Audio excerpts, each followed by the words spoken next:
క్రీస్తు యేసునందు మహిమలో మీ ప్రతి అవసరాలు తీర్చి మిమ్మల్ని అందరినీ బహుగా దీవించునుగాక. ఆమేన్. విశేషమైన తన కృపను మీ ఎడల విస్తరింపచేసి దేవుడు మిమ్మల్ని నడిపించునుగాక. ఆమేన్. కృపయు కనికరమును సమాధానమును మీకును మీ కుటుంబాలకును దేవుడు విస్తరింపచేయునుగాక. ఆమేన్. దేవుని బిడ్డలారా, ఈ చదవబడిన భాగంలో నుంచి కొన్ని మాటలను మనం జ్ఞాపకం చేసుకుందామండి. ఇశ్రాయేలు ప్రజలు వారు చేస్తున్న అనేకమైన పాపాల గురించి ఆమోసు వారిని గద్దిస్తూ వారు చేస్తున్న పాపం వలన వారి మీదకి ఏమి రాబోతుందో ఇవన్నీ కూడా తెలియజేస్తూ ఉన్నాడు. దేవుని బిడ్డలారా, ఆనాటి కాలంలో ఉన్న ప్రజలు, ఇశ్రాయేలు ప్రజలు, వారు అమావాస్య విశ్రాంతి దినాలను దేవుని ఆరాధన కోసం కాకుండా వ్యాపారాలు ఎప్పుడు ప్రారంభమవుతుందా అని మాత్రమే ఎదురు చూశారు.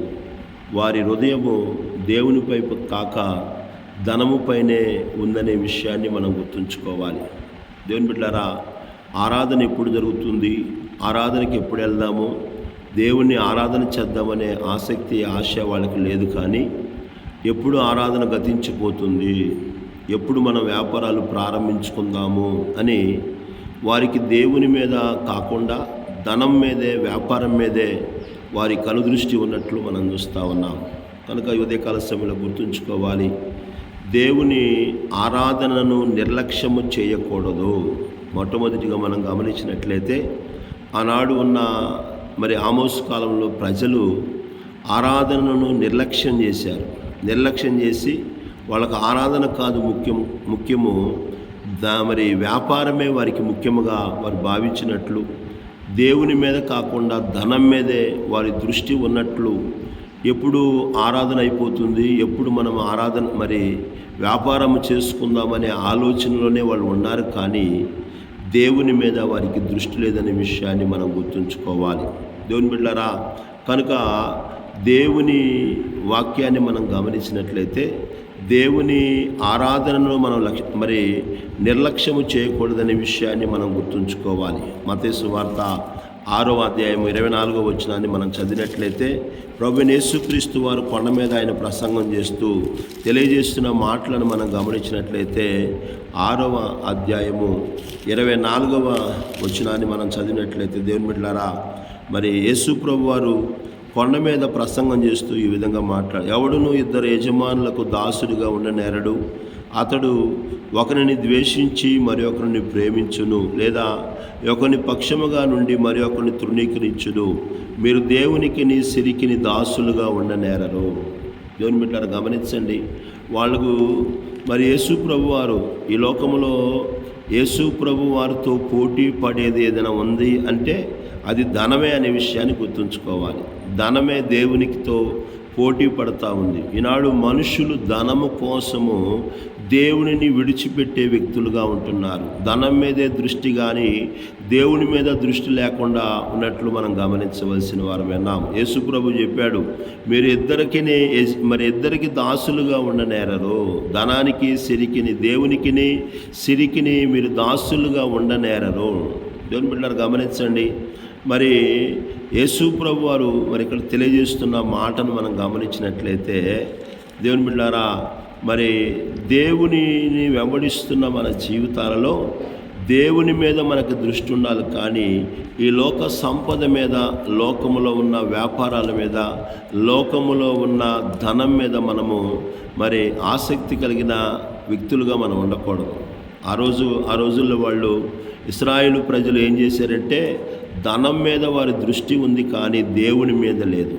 కనుక ధనం అంటే వారికి చాలా ఆసక్తి. ఎప్పుడు వ్యాపారం చేసుకుందామా, ఎప్పుడు ప్రార్థన అయిపోతుందా అని అలాగ ఎదురు చూశారే కానీ దేవుని ఆరాధన విషయంలో వాళ్ళు నిర్లక్ష్యంగా ఉన్నట్లు మనం చూస్తూ ఉన్నాం. కనుక దేవుని బిడ్డలారా, నిర్గమాకాండములో కూడా ఈ విధమైన మాటలు మనకు నిర్గమాకాండము 20వ అధ్యాయము 8 నుంచి కొన్ని మాటలు మనం చదివినట్లయితే నిర్గమాకాండము 20వ అధ్యాయము 8వ వచనం నుంచి 11 దాకా మనం చదివినట్లయితే అక్కడ కూడా దేవుని మాటలు ఈ విధంగా తెలియచే 8 నుంచి 11 వరకు గమనించండి. విశ్రాంతి దినమును పరిశుద్ధముగా ఆచరించుటకు జ్ఞాపకం ఉంచుకొనుము. 6 దినములు నువ్వు కష్టపడి నీ పని అంతయు చేయవలెను. 7వ దినమున నీ దేవుడైన యెహోవాకు విశ్రాంతి దినము. దానిలో నీవైనను, నీ కుమారుడైనను, నీ కుమార్తె అయినను, నీ దాసుడైనను, నీ దాసి అయినను, నీ పశువైనను, నీ ఇండ్లలోనున్న పరదేశి అయినను ఏ పనియు చేయకూడదు. 6 దినములు యెహోవా ఆకాశమును, భూమిని, సముద్రమును, వాటిలో సమస్తమును సృజించి 7వ దినమున విశ్రాంతి దినము విశ్రమించెను. అందుచేత యెహోవా విశ్రాంతి దినమును ఆశీర్వదించి దాన్ని పరిశుద్ధపరిచెను. దేవుని బిడ్డలారా గమనించండి. విశ్రాంతి దినాన ఏ పని కూడా నువ్వు చేయకూడదని దేవుని మాటలు. నీ కుమారుడు కావచ్చు, నీ కుమార్తె కావచ్చు, నీ దాసుడు కావచ్చు, నీ పశువు కావచ్చు, ఏది కూడా ఏ పని చేయకూడదని దేవుడు మరి అక్కడ ఆజ్ఞాపిస్తున్నట్లు మనం చూస్తూ ఉన్నాం. కనుక దేవుని దినమున దేవుడు నీ కొరకు ఏర్పాటు చేసిన ఆ పరిశుద్ధ దినమున నువ్వు ఎటువంటి వ్యాపారాలు చేయకూడదు. కానీ ఆనాటి ఆమోసు కాలంలో ఉన్న ఇశ్రాయేలు ప్రజలకి విశ్రాంతి దినం ఎప్పుడు గడిచిపోయిద్దా, అమావాస్య ఎప్పుడు పోతుందా, మనం వ్యాపారాలు ఎప్పుడు చేసుకుందామా అనుకునే ఇలాంటి ఆలోచనలోనే వారు ఉన్నారు. కానీ దేవుని ఆరాధన విషయంలో ఆసక్తి లేని ప్రజలుగా, దేవుని ఆరాధనను నిర్లక్ష్యపరిచే ప్రజలుగా వారు ఉన్నట్లు మనం చూస్తూ ఉన్నాం. రెండవదిగా గమనించినట్లయితే వ్యాపారంలో నిజాయితీ దేవునికి ప్రీతికరము. దేవుని బిడ్డలారా, వారు వ్యాపారాలు చేయుచున్నారు కానీ వ్యాపారంలో నిజాయితీ లేదు. దేవుడు కోరుకునేది ఏంటంటే వ్యాపారంలో నిజాయితీ కలిగి ఉండాలని దేవుడు కోరుకుంటున్నాడు. కొలత తగ్గించటం, ధరలు పెంచటం, తప్పుడు త్రాసులో మోసం చేయటం దేవుడు అసహించుకుంటాడు. ఆనాటి ప్రజలు వ్యాపారం చేస్తున్న ప్రజలు వాళ్ళు ఏం చేస్తున్నారంటే కొలత తగ్గించే వాళ్ళుగా, ధరలు పెంచేవారిగా, దొంగ త్రాసు తూచేవాళ్ళుగా, మరి అలాంటి తప్పుడు త్రాసులతో మోసం చేసే వ్యక్తులుగా ఆనాటి ప్రజలు ఉన్నారు. అంటే వారు చేస్తున్న వ్యాపారం చేస్తూ ఉన్నారు కానీ వ్యాపారంలో నిజాయితీ లేదు. దేవుని బిడ్డలారా గమనించండి. దొంగ లెక్కలు వేసుకుంటూ, దొంగ త్రాసులు త్రూస్తూ, ధరలు వాళ్ళ ఇష్టానుసారంగా పెంచుకుంటూ వాళ్ళు నడుచుకుంటున్న వ్యక్తులుగా వారు ఉన్నట్లు మనం చూస్తూ ఉన్నాం. అందుకని జ్ఞాని అని సొలొమోను అంటున్నాడు. దేవుని వాక్యాన్ని మనం గమనించినట్లయితే దేవుని బిడ్డలారా, సామెతల గ్రంథము 11వ అధ్యాయము 1వ వచనాన్ని మనం చూసినట్లయితే జ్ఞాని అనే సొలొమోను ద్వారా దేవుడు దొంగ త్రాసు యెహోవాకు హేయము, సరి అయిన గుండు ఆయనకిష్టము. దొంగ త్రాసు అంటే మోసం చేసే త్రాసు, అంటే తప్పుడు లెక్కలు చూపించే త్రాసులు అంటే దేవునికి హేయము, అసహ్యము అనే విషయాన్ని మనము గుర్తుంచుకోవాలి. దేవుని బిడ్డలారా గమనించండి. నేటి కాలంలో అనేకులు వ్యాపారస్తులు వాళ్ళు చేస్తున్న పనులు ఏంటంటే మరి ఆమోసు కాలం లాంటి ప్రజలు కానీ నేటి కాలంలో కూడా ఉంటున్నారు. దొంగ లెక్కలు వేయటం, కొలతలు తగ్గించుకోవటం, ధరలు వాళ్ళ ఇష్టానుసారంగా వాళ్ళు పెంచటం. దేవుని బిడ్డలారా, ఇలాంటి పరిస్థితులు ఆమోసు కాలంలో కూడా ఉన్నాయి. ఇలాంటివి దేవునికి అసహ్యం అనే విషయాన్ని ఈ ఉదయకాల సమయంలో మనం గమనించవలసిన వారమే ఉన్నాం. దేవుని బిడ్డలారా, దేవుని వాక్యాలు గమనించినట్లయితే దొంగ త్రాసు యెహోవాకు హేయము. నిజాయితీగా వ్యాపారంలో నిజాయితీ ఉండాలి. నిజాయితీగా మరి చూసే విధానంగా కలిగి ఉండాలి. దేవుని బిడ్డలారా, ద్వితీయోపదేశ కాండము 25వ అధ్యాయం 13 నుంచి కొన్ని మాటలు మనం చదువుకున్నట్లయితే హెచ్చు తగ్గులు గల వేరు తూనిక రాళ్ళు సంచిలో నుంచుకొనకూడదు. హెచ్చు తగ్గులు గల వేరు తూములు నీ ఇంట ఉంచుకొనకూడదు. నీ దేవుడైన యెహోవా నీకిచ్చుచున్న దేశములో నీవు దీర్ఘాయుష్మంతుడగునట్లు తక్కువ కానీ న్యాయమైన తూనిక మరి రాళ్ళు నీవు ఉంచుకొనవలెను. తక్కువ కానీ న్యాయమైన తూము నీకు ఉండవలెను. తక్కువది కానీ న్యాయమైన తూము నీకు ఉండవలెను. అలాగూ చేయని ప్రతి వాడు, అనగా అన్యాయము చేయు ప్రతి వాడును నీ దేవుడైన యెహోవాకు హేయుడు. ఇదేంటి దినాల్లో దేవుని బిడ్డలారా, మరి అన్యాయం చేసి లాభము సంపాదించుకోవాలనే వారు వ్యాపార దృష్టిలో ఉంటా ఉన్నారు. నువ్వు చేస్తున్న వ్యాపారము నిజాయితీగా చేస్తున్నావా అనే విషయాన్ని గుర్తుంచుకోవాలి. ఆమోసు కాలంలో ఉన్న ప్రజలు వ్యాపారము నిజాయితీగా వాళ్ళు చేయట్లేదు. వ్యాపారంలో నిజాయితీ లేదు వాళ్ళకి. నీవు వ్యాపారంలో అన్యాయం చేసి సంపాదించుకోవాలనుకుంటే భూమి మీద నీవు దీర్ఘాయుష్మంతుడుగా ఉండవు అని దేవుని వాక్యం చెబుతుంది. దేవుని బిడ్డ చూడండి, ఇక్కడ నీవు భూమి మీద నీ దేవుడైన యెహోవా నీకు ఇచ్చుచున్న దేశంలో నీవు దీర్ఘాయుష్మంతుడగునట్లు, నువ్వు దీర్ఘాయుష్మంతుడు అవ్వాలంటే తూనికలు మార్చే వ్యక్తిగా ఉండకూడదు, నువ్వు అన్యాయం చేసే వ్యక్తిగా ఉండకూడదు. నా దేవుని బిడ్డలను గమనించండి, న్యాయముగా నీ యొక్క తూకం ఉండాలి. దేవుని బిడ్డలారా, దేవుని వాక్యం చెబుతుంది, అలాగ చేసినట్టు దేవుని వాక్యం చెబుతుంది, నీవు దీర్ఘాయుష్మంతుడు అవ్వాలంటే దొంగతాసు, తప్పుడు లెక్కలు వేసుకునే విధానాలు నువ్వు కలిగి ఉండకూడదు. దేవుడు చెబుతూ ఉన్నాడు, భూమి మీద ఈనాడు మానవులు అనేక మంది వ్యాపారస్తులు వాళ్ళు చేస్తున్న పని ఏంటంటే లాభము సంపాదించాలని రకరకాల తప్పుడు లెక్కలు వేసుకుని నడుచుకునే వ్యక్తులుగా ఉంటున్నారు. అలాంటి వారిని దేవుడు హెచ్చరిస్తూ ఉన్నాడు. నీలో తక్కువ కానీ మరి తప్పుడు లెక్కలతో కూడిన తూకాలు రాళ్ళు నీలో ఉండకూడదు. ఒకవేళ ఉంటే నీవు భూమి మీద దీర్ఘాయుష్మంతుడుగా నువ్వు జీవించలేవు. భూమి మీద నువ్వు దీర్ఘాయుష్మంతుడు అవ్వాలంటే నీ లెక్కలు తక్కువ మరి సమానంగా ఉండాలి, నిజాయితీగా ఉండాలి. దేవుని మాటలు అదే తెలియజేయబడతా ఉన్నాయి. అన్యాయంగా తూకాలు మార్చే వ్యక్తులంటే దేవునికి హేయము, అసహ్యము అనే విషయాన్ని మనం గుర్తుంచుకోవాలి. దేవుని బిడ్డలారా గమనించండి, ఈ ఉదయకాల సమయంలో దేవుడు ముందుగానే దేవుని వాక్యం ద్వారా చెప్తావు, నీ దగ్గర తప్పుడు తూకాలు చూసే రాళ్ళు నీ దగ్గర ఉండకూడదు, న్యాయమైన రాళ్ళు నీ దగ్గర ఉండాలి అని దేవుడు తెలియపరుస్తూ ఉన్నాడు. ఈ ఉదయకాల సమయంలో మూడవదిగా మనం గమనించినట్లయితే ధనాపేక్ష ఆత్మీయ జీవితాన్ని నాశనము చేస్తూ ఉంది. ఆనాటి ప్రజలకు ధనాపేక్షే ఉంది, కానీ దేవుని మీద ఆసక్తి లేదు. ఎందుకు తప్పుడు లెక్కలంటే ధనం సంపాదించాలి, ఎందుకు తప్పుడు త్రాసులంటే ధనం సంపాదించాలి, ఎందుకు ఈ అన్యాయమైన వ్యాపారం అంటే ధనం సంపాదించాలి. ఇలాంటి ధనాపేక్ష నీ జీవితంలో నువ్వు కలిగి ఉంటే ఆత్మీయ జీవితాన్ని నాశనం చేస్తుందనే విషయాన్ని నువ్వు గుర్తుంచుకోవాలి. అందుకని అపొస్తలుడైన పౌలు తిమోతితో అంటున్నాడు, ధనాపేక్ష సమస్త కీడులకు మూలము.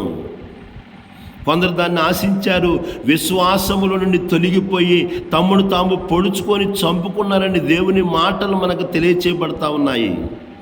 ఈరోజు ధనం వలన డబ్బు సంపాదించాలనే ఆసక్తి కలిగి ఆ మనుషులు అనేక రకాలైన కార్యాలు చేయటానికి సిద్ధపడతా ఉన్నారు. ధనము ముఖ్యమని భావించినప్పుడు దేవునితో ఉన్న సంబంధం బలహీనపడుతూ ఉందనే విషయాన్ని గుర్తుంచుకోవాలి. నీ దృష్టి ధనం మీద ఉన్నప్పుడు వాక్యం చెబుతుంది, నీ ధనం ఎక్కడుండునో నీ హృదయం అక్కడే ఉంటుందంట. ధనం మీద హృదయము, ధనాపేక్ష తప్పుడు ఆనాటి ఆమోసు కాలంలో ఉన్న ప్రజలు తప్పుడు లెక్కలు ఎందుకు వేస్తున్నారంటే డబ్బులు ఎక్కువ సంపాదించాలి, అన్యాయంగా సంపాదించాలి.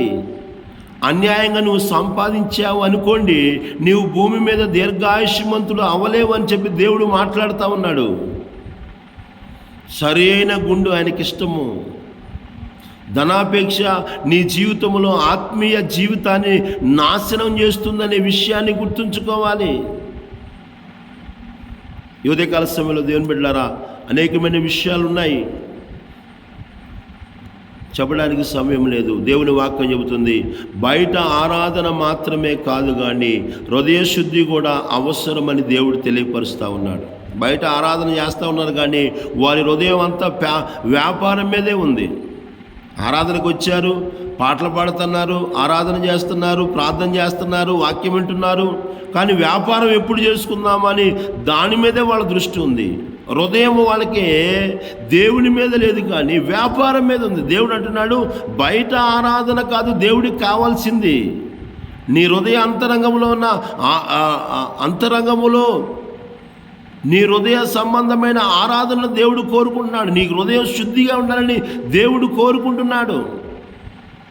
ఆమోసు కాలంలో ఉన్న ప్రజలు మందిరానికి వస్తున్నారు, ఆరాధన చేస్తున్నారు, పాటలు పాడుతున్నారు, దేవుని బిడ్డలారా వాక్యం వింటున్నారు, పరిచర్య చేస్తూ ఉన్నారు, కానీ వాళ్ళ దృష్టి అంతా కూడా దేవుని మీద లేదు. కానీ ఎప్పుడు విశ్రాంతి దినం గడిచిపోయిద్దా, ఎప్పుడు వ్యాపారం చేసుకుందామా, ఎప్పుడు లాభం సంపాదించుకుందామా, ధనాపేక్ష మీద, ధనం మీదే వాళ్ళకి దృష్టి.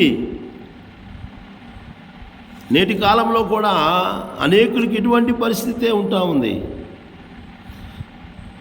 దేవుడి కంటే కూడా వ్యాపారమే ముఖ్యము. అందుకనే దేవుడు ఆమోసు ద్వారా తీర్పు తీరుస్తున్నాడు. ఇదిగో ఇలా చేయాలనుకుని వారులారా అని మాట్లాడుతూ ఉన్నాడు దేవుడు. ఈరోజు ఒకసారి మనం పరిశీలన చేసుకోవాలి. దేవుడు మన ఆచారాలను మాత్రమే కాదు, కానీ మన హృదయ ఉద్దేశాలను కూడా చూస్తాడు. మన హృదయం ఎలా ఉంది, దేవుళ్ళ మందిరాలకు వచ్చిన మన హృదయం ఎలా ఉంది, ఆరాధన హృదయ శుద్ధితో చేస్తున్నామా లేదా అనేది దేవుడు గమనిస్తాడు. మనుషులు పై రూపాన్ని చూస్తారు, కానీ దేవుడు హృదయాంతరంగాలను చూస్తాడు. సమూయేలనే దైవజనుడును యెషయా ఇంటికి పంపించాడు దేవుడు. ఎందుకంటే యెషయా కుమారులలో ఒక వ్యక్తిని దేవుడు రాజుగా అభిషేకించాలని పంపించినప్పుడు సమూయేలు వెళ్ళి పెద్దవాళ్ళని చూస్తూ ఉన్నాడు, ఎలియాబుని చూస్తూ ఉన్నాడు. చూడటానికి చాలా అందంగా ఉన్నాడు, చాలా ఎత్తుగా ఉన్నాడు, బలంగా ఉన్నాడు. దేవుడు కోరుకున్న వ్యక్తి ఇతడే అనుకుంటున్నాడు సమూయేలు. కానీ దేవుడు అన్నాడు, సమూయేలా, నువ్వు అతని ఎత్తును రూపమును చూడమాకు. మనుషులు లక్ష్యపెట్టు వాటిని యెహోవా లక్ష్యపెట్టడు. మనుషులు పై రూపాన్ని చూస్తారు, కానీ దేవుడు హృదయాంతరంగాన్ని పరిశీలన చేస్తాడు. అతని హృదయం మంచిగా లేదు. ఎవరి హృదయం బాగుందంటే దావీదు హృదయము మరి పరిశుద్ధంగా ఉంది. దేవుని బిడ్డలారా, ఉదయకాల సమయంలో మనుషులు పై రూపాన్ని చూస్తారు, దేవుడు హృదయాంతరంగాన్ని చూస్తాడనే విషయాన్ని మనం గమనించవలసిన వారమే ఉన్నాము. నీ పై రూపం కాదు దేవుడికి కావాల్సింది, నీ హృదయం ఎలా ఉంది, శుద్ధిగా ఉందా లేదా. వాళ్ళు నామకార్థమైన భక్తి జీవితాన్ని చేస్తూనే ఉన్నారులే, కానీ వారి దృష్టి అంతా వ్యాపారం మీదే ఉంది. అందుకని దేవుడు హెచ్చరిస్తూ ఉన్నాడు, ఇలా వ్యాపారం చేయాలనుకున్న వారులారా దేవుడు తెలియపరుస్తూ ఉన్నాడు. వాళ్ళకి ఆరాధన అంటే నిర్లక్ష్యము, వ్యాపారంలో నిజాయితీ లేదు, ధనాపేక్షే వారి జీవిత గమ్యం.